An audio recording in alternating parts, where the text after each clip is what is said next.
Hey, I'm glad you're back for more Christianity Unwrapped. Step 5 means you graduated to a new map that focuses more on building our relationship with God. Let's take a look. So we're at the beginning, and our first stop is the love sign. Let's go. As a new believer, you experience something quite remarkable, and that's the love of God. And you might be wondering, well, how can I give that back to Him? How do I show love towards God? When exploring the word love, we come up with several definitions because it can be expressed in many ways. Love is an active choice, not a passing emotion. Take a look at the biblical definition of love in 1 Corinthians 13, 4-7. As you can see, love is not some deep-seated emotion that comes and goes at any moment. It's a powerful choice of the will to do what's pleasing for the one you're expressing love to. So then, what is well-pleasing to God? For starters, faith in Him. Check out Hebrews 11:6. And without faith, it is impossible to please Him. For the one who comes to God must believe that He exists and that He proves to be the one who rewards those who seek Him. We must also respect Him. We see that in Psalms 147:11. The Lord taketh pleasure in them that fear Him, in those that hope in His mercy. Praising Him is another. We see that in Psalm 69:30-31. I will praise God in a song and will honor Him by giving thanks. That will please the Lord more than offering Him cattle, more than sacrificing a bull with horns and hoofs. Also, keeping and obeying His commandments. We see that in John 14:15. If you love me, you will keep my commandments. Also, sharing the gospel. That's in 1 Thessalonians 2:4. And it reads, But just as we have been approved by God to be entrusted with the gospel, so we speak, not intending to please people, but to please God, who examines our heart. We also know that children obeying their parents is pleasing to God. See Colossians 3:20. Children, obey your parents in all things, for this is well-pleasing unto the Lord. We know that doing righteousness and justice is pleasing to God. See Proverbs 21:3, which reads, To do justice and judgment is more acceptable to the Lord than sacrifice. Also, giving thanks to God in every circumstance. See 1 Thessalonians 5:18. And give thanks whatever happens, in all circumstances, in everything. That is what God wants, God's will for you in Christ Jesus. Another one that's very important is caring for the widow, the fatherless, and the poor. And you'll see that in Deuteronomy 10:18. He executes justice for the orphan and the widow and shows His love for the stranger by giving him food and clothing. And lastly, we know that spiritual living and growth is well-pleasing to God. Check out Romans 8:8. It says, And those who are in the flesh cannot please God. So now that you understand the why and how to learn the Lord, you must make a choice to implement this learned knowledge into your daily Christian walk. As a new believer, it is without a doubt that you will run into the topic of relationship versus religion. Let's look at that. So there are two types of religion. One is the divinely instituted worship of God, and two is the human-made system of faith and worship.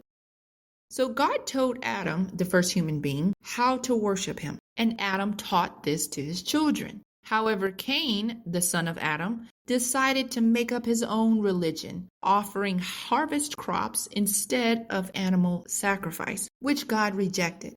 Ever since then, people have been creating human-centered worship, blending various religious beliefs and practices, hoping that God would accept it. The divisions caused by disagreements of biblical doctrine has led to over 400 different denominations within Christianity.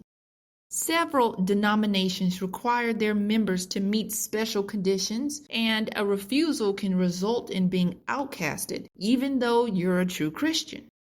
When finding your church home, you will have to choose between a particular denomination with set rules or join a non-denominational church.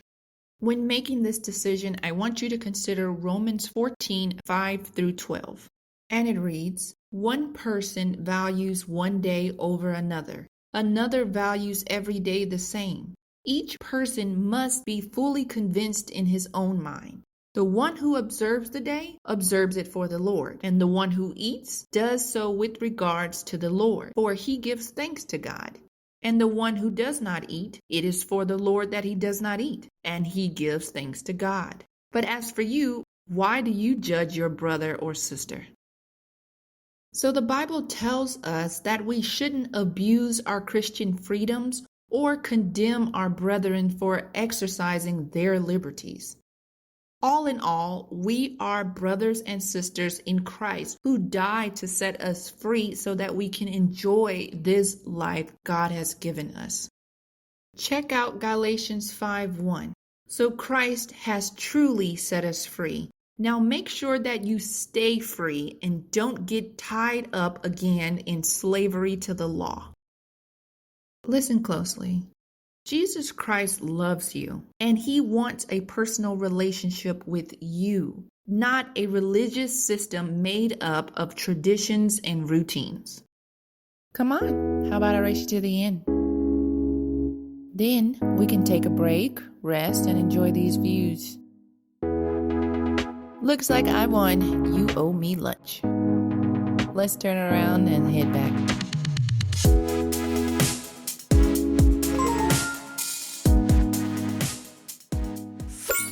Auntie Sade, I need your advice real quick. What's wrong, sweetheart? It's Noah. He's spending a lot of time chatting with his new coworker and being super friendly.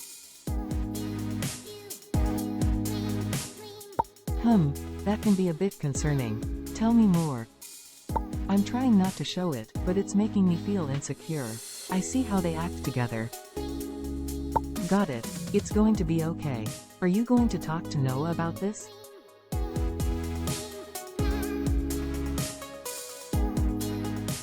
I've been trying to trust him, but it's eating at me. I understand. It's important to trust, but it's also okay to share your feelings. Communication is key. I just can't help but feel like he's losing interest in me.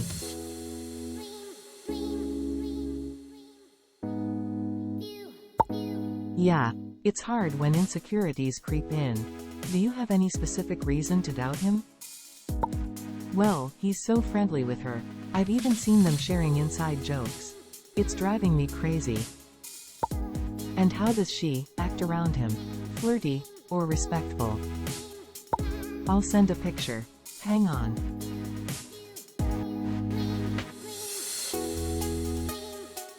Tell me what you think.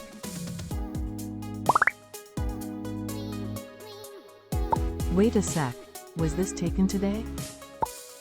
Yeah, I've been keeping an eye on them. Well, this is surprising. She looks a lot like your cousin, Shay. What do you mean? Who is Shay? I'll need a better picture, a clearer view of her face. Trying now, hold please. It's nice out, huh? Thank God. Beautiful day.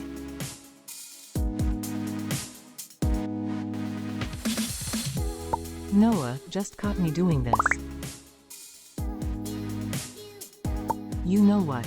I'm convinced. She looks exactly like your cousin Shay. How? We don't even look alike.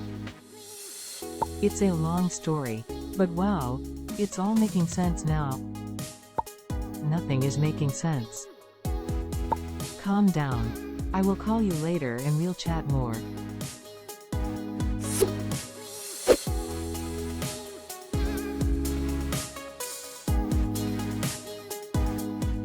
So next, let's look at why we should spend time with God. Well, I want you to look at it this way. How do you befriend someone you don't know? And how can you love someone when you don't spend intimate time together? Here's an illustration. Imagine being physically introduced to Jesus Christ by a mutual friend. You two greet and you accept the free gift he's offering. Jesus asks to hang out and y'all agree to get together on the weekend, Sunday maybe. And you're so excited that you do a bit of research on Jesus. Soon you feel like you know him already and decide not to show up on Sunday. Jesus calls you the following week to chat, but you screen his calls. He sends his other friends to check up on you, but you ignore them. Eventually, the potential of a great relationship fades away due to the lack of effort on your part. God will not force us into a relationship with him, but he will always be there waiting. We receive many benefits by simply knowing Christ, and much more when we make time to build a close and personal relationship with him. One awesome benefit is full transparency. When we are in the presence of others, we're reluctant to be vulnerable. With good reason, humans are quick to judge and find it hard to forgive. Yet God understands all and forgives everything for his children. It is an emotional relief to dedicate private time with God, unveiling our deepest and most coveted thoughts, desires, and even mistakes. Next, how to make time for God. When you think about your closest friend, how much time do you actually want to spend with them? You would try to hang out with them every day, before school, in between classes, or even after school. The effort you put into building meaningful relationships on earth is the start of growing closer to God. We all have the same 24 hours a day, and we choose how we want to fill it. Honestly, if you had a choice, you would accept the job position with your preferred hours. You would pick classes with the best time periods. You would eat, sleep, and work out when you felt like it. You can easily make God a priority if you truly wanted to. So here are a few ways to help you. 1. Incorporate breakfast and Bible study before the day begins. 2. Sing praises to God as you get dressed. 3. Listen to God's word on your commute. 4. Reminisce with God on situations he has brought you through. 5. Praying multiple times a day. 6. Attending both Sunday service and Wednesday night Bible study. 7. Attending seminary classes. Over time, you will draw closer to God and begin to recognize his voice more and more each day. So that's all for now, but pat yourself on the back because you have come a long way. Even so, there's always more to learn. What do you want to do? Continue on this journey and find out where we're headed next? Or start all over from the beginning and maybe review a few things? So, what's it gonna be? This one over here or this one? You pick.